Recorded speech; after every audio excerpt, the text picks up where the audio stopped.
اگر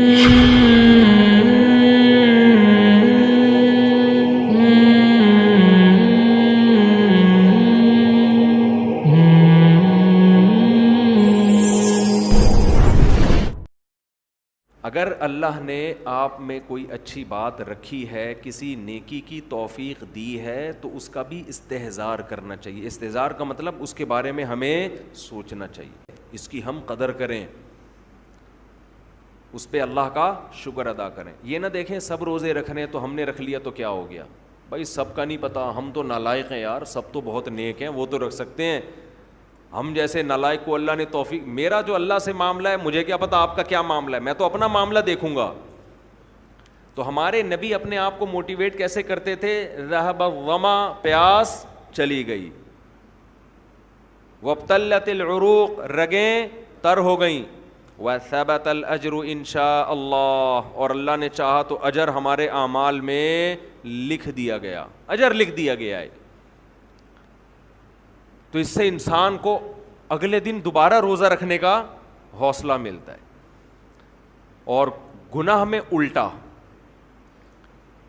تھوڑی دیر کی لذت، یہاں سے بات شروع ہوئی تھی کہ جوانی میں بھی یہ لذتیں اگر آپ نے کنٹرول نہیں کیا نا تو بڑھاپے میں یہ لذتیں بڑھیں گی، مگر گناہ کرنے کی طاقت کیا ہو جائے گی؟ ختم۔ تو حسرت، افسوس، ٹینشن والی زندگی۔ تو اس لیے جوانی میں اپنے آپ کو نیکی کا عادی بنا لو، اس سے بڑھاپا بڑا خاندانی گزرے گا، اللہ اللہ کی بڑھاپے میں توفیق ملے گی۔ جوانی میں تسبیح کی عادت ڈال لو، سمجھتے ہو؟ نہیں آ رہی سمجھ میں؟ جوانی میں کیا عادت ڈال لو؟ تسبیح کی۔ نبی صلی اللہ علیہ وسلم نے فرمایا، صحیح بخاری کی آخری حدیث، کلیمتان خفیفتان علی اللسان ثقیلتان فی المیزان حبیبتان الی الرحمن سبحان اللہ وبحمدہ سبحان اللہ العظیم۔ دو کلمات زبان پہ بہت ہلکے، ترازو میں بہت بھاری، اور رحمان کو بہت محبوب۔ ایک سبحان اللہ وبحمدہ، دوسرا سبحان اللہ العظیم۔ یہ آپ نے اگر جوانی میں اپنے آپ کو ذکر کا عادی بنا دیا، بڑھاپا بڑا اچھا گزرے گا۔ ہماری مسجد میں ایک بزرگ ہیں، پابندی سے تراویح پڑھتے ہیں، آج فجر میں پتہ چلا کہ روزانہ 20 پارے تلاوت کا معمول ہے۔ میرا خیال ہے 70 سال عمر تو ہوگی، 70 سال میں روزانہ کتنے پارے پڑھ رہے ہیں؟ 20۔ کیا یہ عادت انہوں نے بڑھاپے میں ڈالی ہے؟ بڑھاپے میں اتنی ہمت نہیں ہوتی، یہ عادت کب سے پڑی ہوئی ہوتی ہے؟ جوانی میں روز 20 نہیں پڑھتے ہوں گے، 2 پڑھتے ہوں گے، 3 پڑھتے ہوں گے، لیکن جیسے جیسے عمر بڑھ رہی ہے وہ تعداد کم ہونے کے بجائے، بولو، وہ شوق بڑھتا چلا جا رہا ہے۔ عین ممکن ہے کچھ دنوں کے بعد یا چند سالوں کے بعد صحت اجازت نہ دے، عین ممکن ہے، لیکن شوق تلاوت کا کم ہونے کے بجائے بڑھے گا، اور اللہ اجر کس پہ لکھے گا؟ شوق پہ۔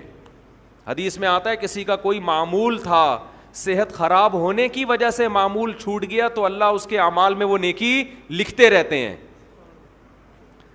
جیسے کسی نے ہمیشہ رمضان میں روزے رکھے ہوں، بڑھاپا آ گیا، شوگر، بیماریوں کی وجہ سے روزہ نہیں رکھ پا رہا، تو اب یہ تھوڑی کہ اللہ اس کا اجر ضائع کریں گے، اللہ کہیں گے تو نے ہمیشہ رکھے ہیں، اب مجبور ہے تو میں تیرے اعمال میں روزے لکھتا چلا جاؤں گا میں۔ تو آج آپ نے اپنے آپ کو، میرے بھائی، اللہ کا تھوڑا تھوڑا اللہ کا ذکر کی عادت ڈالو۔ میں نہیں کہہ رہا آپ سے زیادہ نہیں ہوتا تو وحشت نہ تھوڑا کر لو، آج تھوڑا کرو گے، کل اس تھوڑے میں ایسی لذت ہوگی کہ اللہ اس مقدار کو بڑھا دے گا۔ حدیث میں آتا ہے سبحان اللہ والحمد للہ ولا الہ الا اللہ واللہ اکبر، یہ کلمات احب الی اللہ مما طلعت الشمس او کما قال صلی اللہ علیہ وسلم۔ سورج جن چیزوں پہ طلوع ہوتا ہے، ظاہر ہے سورج تو پوری دنیا پہ طلوع ہوتا ہے، ان تمام چیزوں میں اللہ کو سب سے زیادہ محبوب یہ کلمات ہیں۔ اور دیکھو اس میں اللہ کا کوئی فائدہ نہیں ہے، اللہ کی آپ حمد و ثنا کریں، اللہ کا کوئی فائدہ نہیں ہے۔ اللہ یہ چاہتے ہیں میرے بندے اپنی زبان سے میرا نام لیا کریں. اللہ کو اس بات کی خوشی ہوتی ہے. ہمارے حضرت ایک شعر پڑھا کرتے تھے, یہ جو اہل اللہ ہوتے ہیں نا ان کو ذکر کی بڑی عادت پڑ جاتی ہے, بار بار اللہ کا نام لیتے لیتے نا, شروع میں تو انسان کو عادت نہیں ہوتی, جب نام لیتا ہے بار بار ذکر, تو پھر اس کا ٹائم اللہ کے ذکر کے بغیر پاس نہیں ہوتا, پھر اس کو ایک کمی محسوس ہوتی ہے. کسی کو چائے کی عادت پڑ جائے, چرس کی عادت پڑ جائے, سگریٹ کی عادت پڑ جائے, نہیں ملے تو تڑپتا ہے نا. تو جس کو ذکر کی عادت پڑتی ہے نا, اس کو جب ذکر کا ٹائم نہ ملے تو اس کا دل پریشان ہوتا ہے, اس کو اللہ کے نام میں ایک چسکا آنے لگتا ہے. لیکن یہ پہلے دن نہیں ہوگا, عادت ڈالنی پڑے گی. تو روز آنا اس کا معمول بنا لیں, 100 دفعہ صبح 100 دفعہ شام تسبیح کا معمول بنا لیں. اس سے کیا ہوگا, ابھی شاید دل نہ لگے آپ کا, لیکن جیسے جیسے عمر بڑھے گی اللہ کے نام کا چسکا لگنا شروع ہو جائے. بڑھاپا بہت اچھا گزرے گا, اللہ کو یاد کر کے گزرے گا. کھوپڑی شریف میں بات آ رہی ہے کہ نہیں آ رہی؟ اور اگر ہر وقت دنیا کے تذکرے کرتے رہے نا, ہر وقت ویڈیو گیم لے کے بیٹھے ہوئے, پب جی کھیل رہے ہیں, سانپ والا اب تو سانپ والا ختم ہو گیا, اب آ رہا ہے سانپ والا. نوکیا میں آتا تھا, سانپ لمبا ہوتا جا رہا ہے, اس کو پتہ نہیں فضول ٹائم ویسٹ کر رہے ہو. ہم پریشان ہوتے ہیں یار, ہمارے پاس کاموں کو نمٹانے کا ٹائم نہیں ملتا. ہم تو چاہ رہے کاش یہ دن 24 گھنٹے کے بجائے 48 گھنٹے کا ہو جائے. اور لوگ کیا کر رہے ہیں کہ وہ باقاعدہ ارادہ کر کے ضائع کر رہے ہیں ٹائم. ہمارے تو کام نہیں نمٹتے. جب ہم رات کو سونے کے لیے لیٹتے ہیں تو کہتے ہیں یار آج کا دن بھی گزر گیا اور کام ویسے کے ویسے ہی. اور ادھر باقاعدہ ارادہ کر کے جو ہے نا ٹائم ضائع کیا جا رہا ہے کہ چلو ٹائم ویسٹ کرتے ہیں. ایسی چیز میں ٹائم گزر جائے نا جو ذہنی تفریح کا ذریعہ بنے تو بھی ٹھیک ہے. گپ شپ لگا لو دوستوں کے ساتھ بیٹھ کر. یہ کیا ہے یار, دماغ کو خام خواہ کا تھکا رہے ہو بیٹھ کے. تو اگر پب جی کھیلنے کی عادت ڈال لی تو جاؤ گوروں کا بڑھاپا دیکھو, اولڈ ہاؤس میں بڑھاپے میں اسنوکر کھیلتے ہیں, کیرم بورڈ کھیلتے ہیں, لڈو کا نہیں مجھے پتا, یہ چیزیں کھیل رہے ہوتے ہیں بڑھاپے میں. اور ہمارا بوڑھا بڑھاپے میں ایک ایک دن میں 20 پارے ختم کر رہا ہے.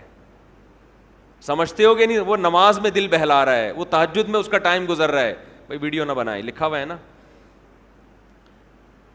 تو یہ کیسی عجیب بات ہے. آپ جائیں وہاں, ایک صاحب نے مجھے کہا کہ میں نے یورپ میں بڈھی عورتوں کو دیکھا, بڈھی عورتیں 5-6 بڈھی عورتیں بیٹھی ہوئی اور جوا کھیل رہی ہیں, تاش کھیل رہی ہیں.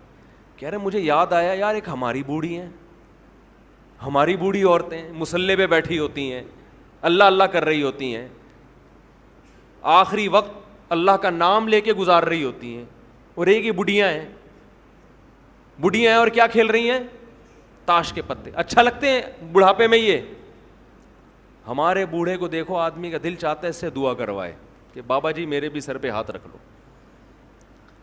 جو تاش کھیل رہی ہو بیٹھ کے اس بڈھی سے دل چاہے گا؟ اسے تو آدمی نصیحت کرے گا کچھ اور کر لے. تھوڑے دنوں میں اتنا راشا آئے گا نا ہاتھوں میں تھوڑے دنوں میں کہ ایک پتے کے بجائے 2 گر رہے ہوں گے, 2 پتے ایک ساتھ گر رہے ہوں گے. تو اس لیے کارآمد بنا لو, کچھ تھوڑا بہت اللہ کا نام لے لیا.